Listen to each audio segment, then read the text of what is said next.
Number 5. Since 1970s, lot of progress have been made in SAM, surface-to-air missile, technology. SAMs play a very important role of anti-area/access denial. Any area defended by a modern SAM, like S-400, is very hard to penetrate, even by the most technologically advanced aircrafts. These systems are also economically more viable, as a missile costing $0.2 to $0.8 million can take out a $30 to $50 million plane. To defeat these systems, a new category of air-to-land missile have been developed. They are designated as anti-radiation missile, ARM. They are commonly carried by special aircrafts in seed role. Currently only a handful of countries, like the US, Germany, Russia and Brazil have built this kind of missile. Number 4. All SAM need radars for targeting. ARM are designed to pick up signals or radiations from radars and communication facilities, and then target them, leading to their eventual destruction. The primary purpose of this type of missile is to degrade adversaries' air defenses in the first period of a conflict, in order to increase the chances of survival for the following waves of strike aircraft. They can also be used to quickly shut down unexpected surface-to-air missile sites during an air raid. Number 3. The Defense Research and Development Organization, DRDO, is working on anti-radiation missile, and is named as New Generation Anti-Radiation Missile, NGARM. It is expected that the maiden flight test will be held by the end of 2016. The Indian Air Force would be inducting this missile within 2 years, following the completion of all the developmental trails. The missile is of indigenous development, including its seeker. This seeker is placed in the front end of the missile, and picks up various radio frequencies. Number 2. The missile is a single-stage, solid-fueled system, and will be using dual-pulse propulsion system instead of thrust propulsion. This is the first time DRDO is using a dual-pulse propulsion system. The missile will initially coast by firing the first pulse. The second pulse will be initiated just before interception of the target, that is the terminal phase. The missile has a range of 100 km to 125 km. Number 1. The missile will be mounted on India's frontline air superiority fighter, the Sukhoi Su-30 Mki, and the indigenous multi-role fighter, HAL-LCA. Currently the Air Force equips its Su-30 Mki fighters with the Russian Kh-35 missile, and uses the French Martel anti-radiation missile on its Jaguar and Mirage aircrafts. The Air Force is negotiating to buy AGM-88 missiles from the US, and plans to induct more than 1,500 in the next 5 years. It is expected that once the indigenous missile is developed, it will be used in conjugation with the above-mentioned missiles. Above the clouds, high in the Himalayas, the old Silk Road climbs through 14,000 feet to the Natula Pass, where two immense nations meet. It's here that India comes face to face with China. 40 years ago, they fought a fierce frontier war. Now finally the border is reopening for trade. Symbol of epic change in both countries as they dash for growth and new riches. India and China together will shape much of this century for all of us. But who will be the winners and losers as they race each other to the top of the world? I'm setting off on a journey through China and India to watch the race unfold. First Shanghai, and the Chinese sprint from the very start. Welcome to take our country. The airport train pushes through 430 kilometers per hour, 270 miles per hour, for a mere 8-minute journey. Impressive, undoubtedly. Vitally needed, hardly. But this train is a political statement. Be amazed, be very amazed by China's rise. Once China decided it wanted the fastest train in the world, there didn't need to be any public discussion. This isn't a democracy. In a one-party state, what the government wants, the government gets. The train seems to shout to the world, "We're overtaking you all." Arriving in India is a very different story. This doesn't immediately look like a country on a dash for growth. A taxi in Mumbai, the country's commercial capital, gives me far too much time for a close-up view of slums and jams. Most of India's roads are hopelessly inadequate, part of a lousy infrastructure. But what's holding India back? Partly it's the need to persuade people in overcrowded areas like this to move out of the path of modernisation. They can't be forced out of the way. It's called democracy. But how does it look to those creating the new wealth? Hi. Nice to meet you. What do you think would suit me? I can do all kinds of shoes. I like these ones. These are really smart. Mm. In Shanghai, Billy Wang's handmade shoes tell a powerful tale. Billy took me to his small factory, a tiny but thriving part of China's manufacturing boom. His workers copy from photos their customers' favourite shoes. It's all imitation, not innovation. The business is expanding very fast, like all Chinese manufacturing, and Mr. Wang certainly doesn't question China's system, which helps make him rich. I'm just a shoemaker. I just worry about my shoes. Nothing else matters to me. I just want to make good shoes. How much does your business and your future success depend on China's government? According to the Chinese way of thinking, the political system is decisive. Everything else comes second to this.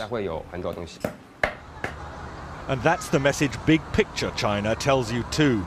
In the new Shanghai, with its soaring temples of capitalism, the fast track to wealth has been produced by a rigid political system, communist in name only now. Shanghai's international port is part of national success built on an unwritten deal. Business stays out of politics, especially when the political system delivers so much. The port director told me he's immensely proud of what's been achieved. This area is for refrigerated containers. Over there, those are for hazardous materials. Most of these are for normal dry goods. This whole port was built in 1990. Every year, we're growing by 25%.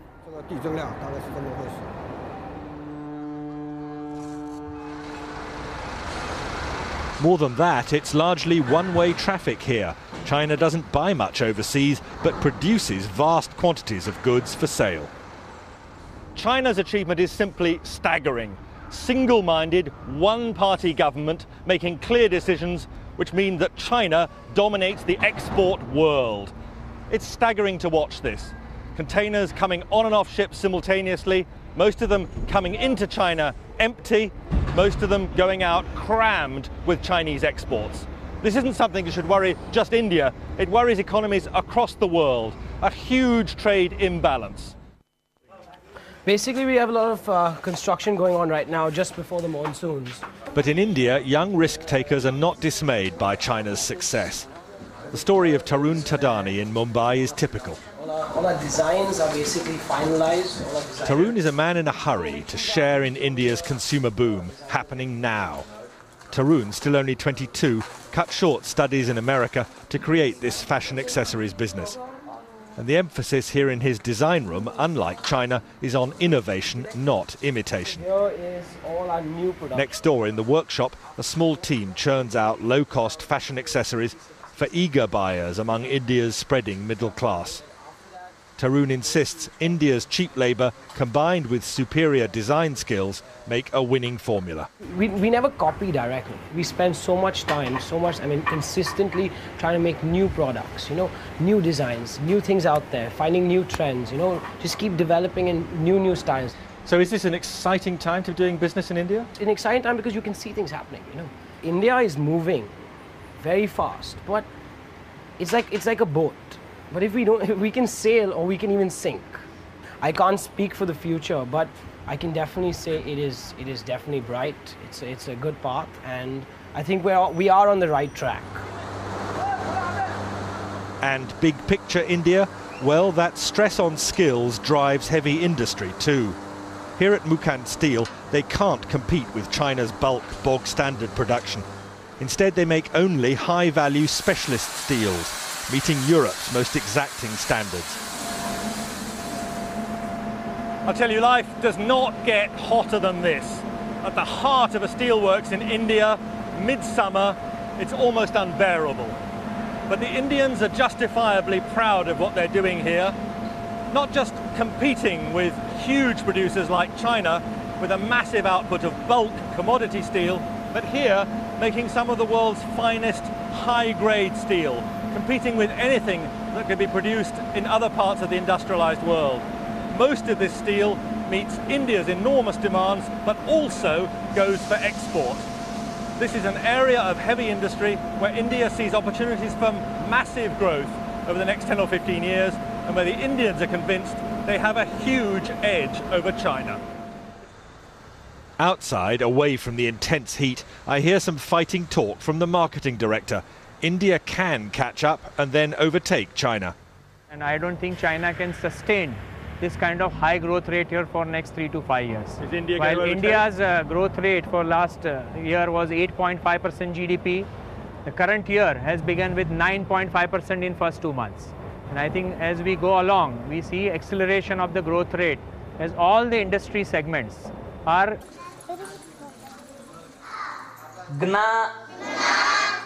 And fighting poverty means giving children skills which could lift them to jobs inside India's urban-led boom. An escape route from very low wages working the land. What would you spend it on? As it is, the headmaster sometimes despairs at the risk of perpetual poverty here. Resources, because uneducated parents, they are not sending their children properly to the school. Absentees, their children absentees, they are at least continuously nearly 10 to 15 days they are absenting. By that way, will not understand lessons properly. But if they get better educated, will that give them a different chance in life than their parents? I mean, is the future for them better? Definitely, sir. Definitely. Now look at this. Still India, but the contrast could hardly be more extreme. This is the breath-catching campus in Bangalore of Infosys, India's own homegrown software giant, and a major contributor to India's explosive growth. We have a faculty of 180 people who are faculties in computer science. This is possibly the largest computer science faculty anywhere in the world. Mohandas Pai, Infosys director, is showing me a vision of India's future. And the biggest emphasis of all here, no question, it's on teaching. Taking the highest achievers among India's college leavers to even greater heights. They see no limits to the country's future or their own. I want to leave a mark. I'm looking at making a difference somewhere down the line. It's not like everything is already done. So there's so much that's yet to be discovered, there's yet to be tapped. So that way, there's a lot of scope to make a difference. Is this an... India accounted for 14% of total weapons imports between 2011 and 2015. India remains the world's largest weapons importer over the 5-year period, according to latest report of the Stockholm International Peace Research Institute. India is not known to export defense equipments. But in last 2 years, India under the leadership of PM Modi is trying to change that, with Make in India initiative. The idea is to design and manufacture in India and export it to other countries, which will bring in foreign exchange. Defense Minister Manohar Parrikar has set a target to raise India's defense exports to $2 billion in the next 2 years from the current $330 million. In this video, we will look into 5 products that India is exporting or plans to export over the next few years. Number 5. Akash is a surface-to-air missile system developed by DRDO with contribution from 61 Indian public and private sector companies. It is an all-weather missile, enjoying high immunity against active and passive jamming, and is designed to kill adversaries at an altitude as low as 30 meters, to as high as 18 to 20 kilometers. The best part is that DRDO coordinated work with other agencies, including the users, that is the Indian Air Force and Indian Army, to produce this system. It has found takers among friendly foreign nations, such as Thailand and Belarus, which have shown and expressed interest in acquiring the missile system. Number 4. MCGS Barracuda, built by Garden Reach Shipbuilders and Engineers, Kolkata, for National Coast Guard of Mauritius, is an example of successful export. India joined the elite club of warship exporters when GRSE delivered it to Mauritius on the 20th of December 2014. The contract was worth $58.5 million. The Indian government has already cleared export of 13 warships to Mauritius, which will be supplied over the next few years. This include 2 fast patrol vessels, FPVs, and 11 fast attack crafts. India also has agreed on supplying ships to Vietnam. The sale of at least 4 patrol vessels comes as part of the $100 million credit line for military equipments extended to Vietnam by India. The patrol vessels will be about 35 meters in length, 10 meters broad. These will have specialized aluminum hull, and will be used to patrol the waters close to the shore. Vietnam needs at least 7 more such ships, and GRSE is expected to get the order for the rest of the ships as well. Besides, it is also in the race to export 2 light frigates, about 3,500 tons each at a total cost of 2,000 crore rupees, to the Philippines. Number 3. The HAL Light Combat Helicopter, LCH, is a multi-role combat helicopter being developed by Hindustan Aeronautics Limited, for use by the Indian Defence Forces. It has now caught the eyes of African countries. According to a PTI report, India is in talks with certain countries in Africa for possible export of the LCH. Japan has also shown keen interest in acquiring the HAL LCH, after it became the first helicopter of its kind to have landed at an altitude of 16,000 feet from the sea level. No other light combat helicopter has achieved this feat. Number 2. The BrahMos is a ramjet supersonic cruise missile that can be launched from submarines, ships, aircraft or land. It is considered to be the most deadly anti-ship missile. It is a joint venture between the Russian Federation's NPO Mashino-Stroyenia and India's Defence Research and Development Organization, DRDO, who have together formed BrahMos Aerospace. Talks are in advanced stage with Vietnam for export. Negotiations are also currently underway with Chile, Brazil, South Africa, and Indonesia. Number 1. The HAL Tejas is a single-seat, single-jet engine, multi-role light fighter designed by the Aeronautical Development Agency, ADA, and Hindustan Aeronautics Limited, HAL, for Indian Air Force. Sources said inquiries by foreign countries came during the Bahrain Air Show in January, the very first time that Tejas flew outside the country. As per the report, Sri Lanka and Egypt have shown interest in the aircraft. Sri Lanka had recently rejected Pakistan's JF-17 aircraft built with Chinese help, and is now looking into Tejas. Egypt had last year signed a contract for 24 French-made Rafale fighter jets, and are interested in some multi-role light fighters. Interestingly, soon after the announcement of Tejas' participation in Bahrain, Pakistan had withdrawn its JF-17 aircraft from the show, despite having paid the initial installment, which ran into a few million US.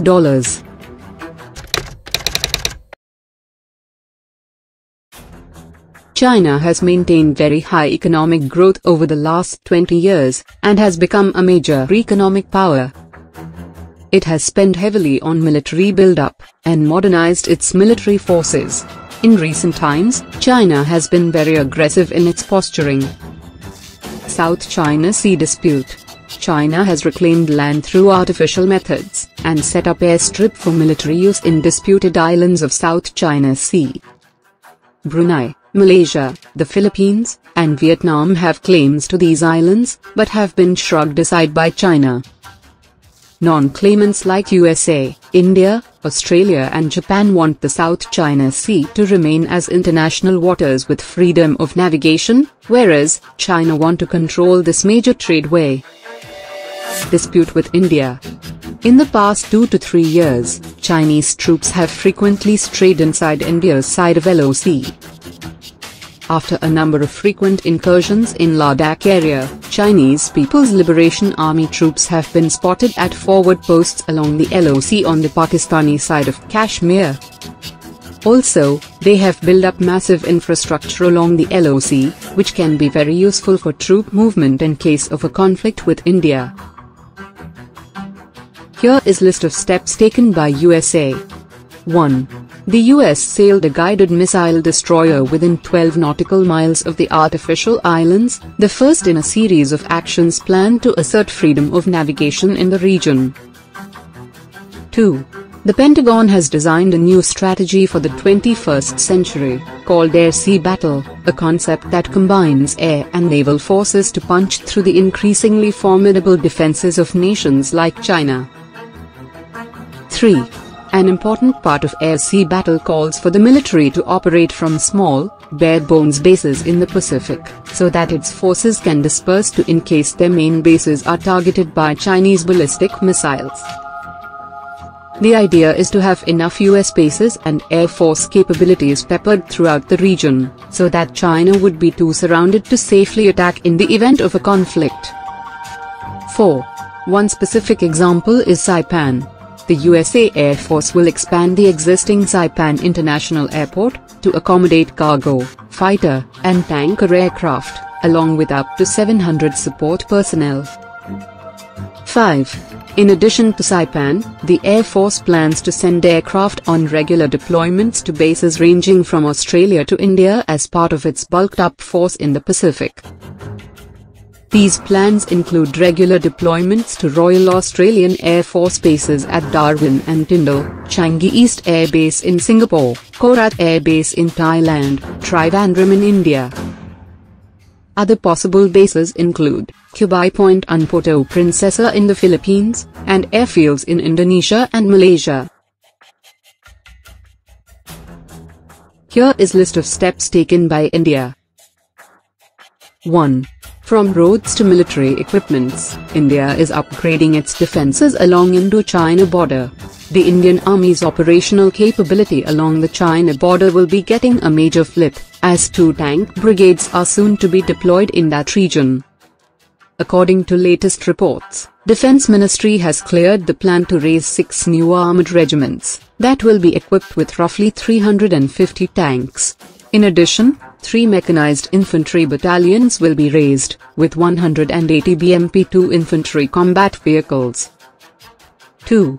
Defense Ministry has also approved the induction of a 3rd regiment of BrahMos for deployment in northeastern sector along the China border. The BrahMos is a ramjet supersonic cruise missile having a range of 290 kilometers.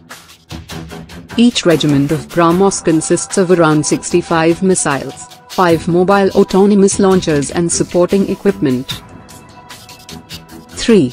India and the United States have agreed in principle to share military logistics.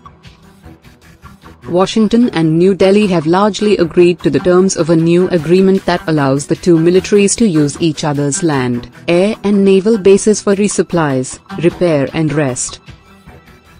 4. India is ramping up its submarine fleet. India plans to induct about 20 new submarines in the next few years. Some of these submarines will be armed with indigenous K-4 missile for nuclear strike. To know more, see above cards. 5. India is participating in Exercise Malabar, a trilateral naval exercise involving the United States and Japan. Originally a bilateral exercise between India and the US, Japan became a permanent partner in 2000. Despite the statement by a top US Navy officer that Malabar was not directly aimed at China, there is very little doubt about who is the target. The exercise is conducted only about 400 kilometers from the contested Senkaku Islands. Scenarios include hunting for Chinese submarines, ships and countering hostile Chinese Navy. 6. India is providing active help to Vietnam, which is hotly contesting the South China Sea dispute against China. India has agreed on supplying ships to Vietnam. The sale of at least 4 patrol vessels comes as part of the $100 million credit line for military equipments extended to Vietnam by India. Vietnam needs at least 7 more such ships, and Indian PSU, GRSE is expected to get the order for the rest of the ships as well. Talks are in advanced stage with Vietnam for export of BrahMos. BrahMos, considered to be the most deadly anti-ship missile, will be very helpful for Vietnam in countering the Chinese Navy in the event of a conflict. 7. Like Vietnam, India is providing support to the Philippines, which is also party to the South China Sea dispute against China. India has agreed to export 2 light frigates, about 3,500 tons each at a total cost of 2,000 crore rupees to them. 8. India has activated a new data reception and tracking station in Vietnam. It has been linked with another station in Indonesia.